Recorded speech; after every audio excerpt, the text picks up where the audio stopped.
리더스클럽 회원 여러분 안녕하세요. 곧 시작될 돈의 얼굴 독서 토론을 앞두고 다들 준비는 잘 하고 계신가요? 책과 다큐멘터리의 내용이 워낙 방대해서요. 오늘 이 시간에는 토론에 들어가기 전에 핵심만 쏙쏙 뽑아서 한번 싹 정리해 드릴게요.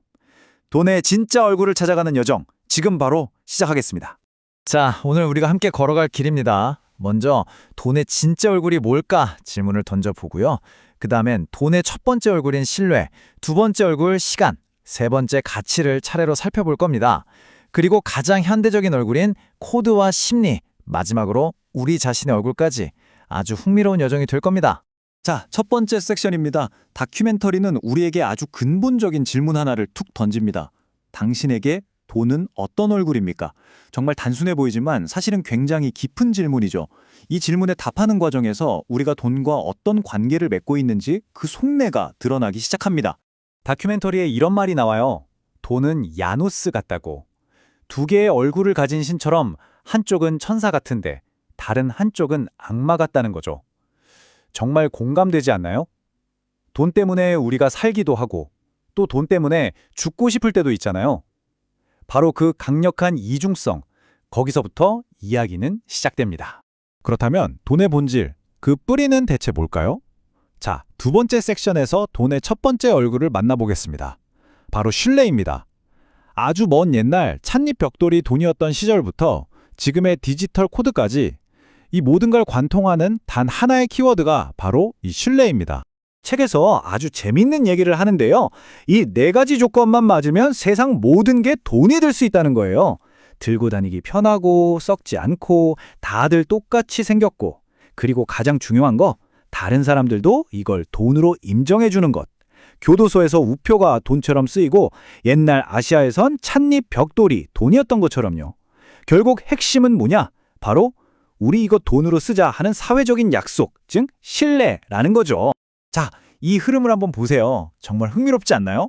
처음엔 조개 껍데기나 소금처럼 손에 잡히는 물건이었는데 그게 금속 동전이 됐다가 종이가 됐다가 지금은 아예 보이지도 않는 코드가 됐잖아요. 이 엄청난 변화를 가능하게 만든 힘이 뭘까요? 네, 바로 보이지 않는 힘, 신뢰였던 겁니다. 한번 상상해 보세요. 쌀 한 마리를 사려고 하는데 돈 무게만 15kg이에요. 쌀 한 포대보다 무거운 돈을 들고 다녔다는 거죠. 정말 끔찍하지 않나요? 세계 최초의 지폐 교자는 바로 이 불편함 때문에 태어났습니다. 이건 그냥 종이 한 장이 아니라 상업의 속도를 완전히 바꿔버린 혁신이었어요. 근데 생각해보면 종이는 그냥 종이잖아요. 가치가 없죠. 그래서 초기의 지폐에는 이런 무시무시한 말이 적혀 있었습니다. 위조한 자는 목을 벤다. 이게 뭘 의미할까요? 이 종이의 가치는 그냥 나오는 게 아니라 국가라는 강력한 권력이 보증하고 이 약속을 깨는 사람은 목숨으로 대가를 치러야 할 만큼 엄격하게 관리한다는 뜻이죠. 자, 그래서 바로 여기서 첫 번째 토론 질문이 나옵니다. 여러분은 돈을 믿으십니까? 만약 믿는다면 그 믿음은 어디서 오는 건가요? 국가? 아니면 중앙은행? 아니면 그냥 다들 쓰니까? 잠시 후에 우리 토론할 때 나는 과연 뭘 믿고 이 돈을 쓰고 있는 건지 한번 깊이 얘기 나눠보면 정말 재밌을 것 같아요. 자, 이제 돈의 두 번째 얼굴을 만나볼 시간입니다. 첫 번째 얼굴이 신뢰였다면 두 번째 얼굴은 바로 시간입니다. 좀 뜬구름 잡는 소리 같죠?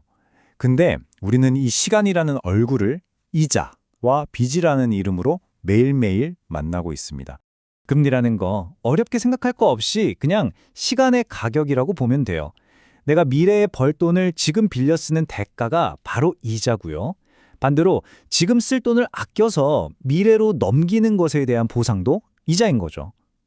이 시간의 가격 때문에 누군가는 미래를 앞당겨 꿈을 이루고 또 누군가는 빚의 굴레에 빠지게 됩니다. 근데 궁금하지 않으세요? 한국은행이 찍어내는 돈은 분명 한정되어 있는데 세상에는 왜 이렇게 돈이 많을까요? 아파트 값은 수십억, 기업 가치는 수백조. 이 돈들 다 어디서 온 걸까요? 그 비밀이 바로 여기에 있습니다. 신용창조라는 마법이죠. 자, 보세요. 제가 은행에 100만 원을 넣어요. 그럼 은행은 법으로 정해진 일부, 예를 들어 10만 원만 남기고 90만 원을 다른 사람에게 대출해 줄 수 있어요. 그럼 그 90만 원은 또 다른 은행에 들어가고 거기서 또 이런 식으로 계속 반복되는 거예요. 결국 우리가 쓰는 돈의 대부분은 실제 현금이 아니라 이렇게 빚을 통해 만들어진 보이지 않는 돈, 즉 신용이라는 겁니다. 결국 빚이라는 건 같은 현상을 누구의 입장에서 보느냐의 문제예요. 동전의 양면 같은 거죠. 돈을 빌려준 사람에겐 이자가 수익이지만 돈을 빌린 사람에겐 미래의 나를 담보로 현재를 사는 비용인 셈이죠. 기회인 동시에 언제든 덫이 될 수 있는 겁니다. 자, 이제 돈의 세 번째 얼굴, 바로 가치에 대한 이야기입니다. 이거 정말 중요하죠? 아니, 내 월급은 그대로인데 왜 이렇게 살기는 힘들어지지? 이런 생각 다들 해보셨죠? 바로 그 주범, 인플레이션에 대한 이야기입니다. 인플레이션 뭐 복잡하게 생각할 거 없어요. 그냥 내 돈의 힘, 즉 구매력이 약해지는 현상이에요. 소리 없는 도둑이라고 하죠. 내 돈의 가치를 야금야금 훔쳐가는 겁니다. 다큐멘터리에 아주 확실한 예시가 나옵니다. 다큐에 나온 이 햄버거 예시가 정말 기가 막힙니다. 예전에는 햄버거 하나를 통째로 살 수 있던 돈으로 지금은 한 입거리도 안 되는 12분의 1 조각밖에 못 산다는 거예요.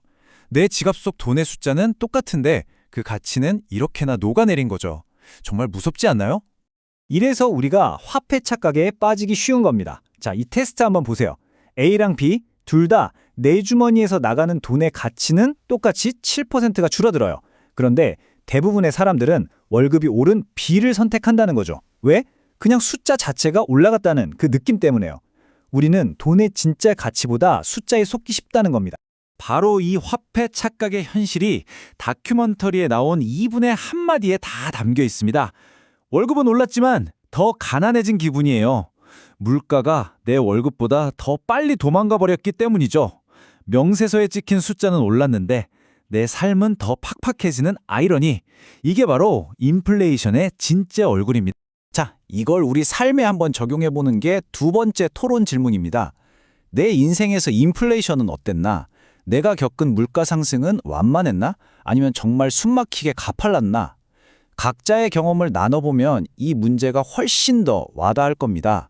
자, 이제 좀 더 현재로 와보겠습니다. 돈의 새로운 얼굴, 바로 코드와 심리의 시대입니다. 암호화폐 이야기, 그리고 그 광풍 속 우리들의 마음에 대한 이야기죠. 모든 건 2008년 글로벌 금융위기 때 시작됐습니다. 기존은행, 정부, 다 못 믿겠다. 이런 불신이 팽배할 때 갑자기 사토시 나카모토라는 정체불명의 인물이 단 9페이지짜리 논문을 세상에 던졌죠. 이게 바로 암호화폐 혁명의 시작이었습니다.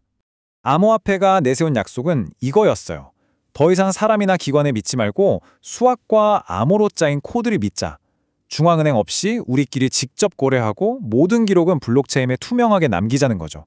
실제로 정보를 믿지 못하게 된 나이지리아 같은 곳에서는 이게 정말 대안처럼 여겨지기도 했고요.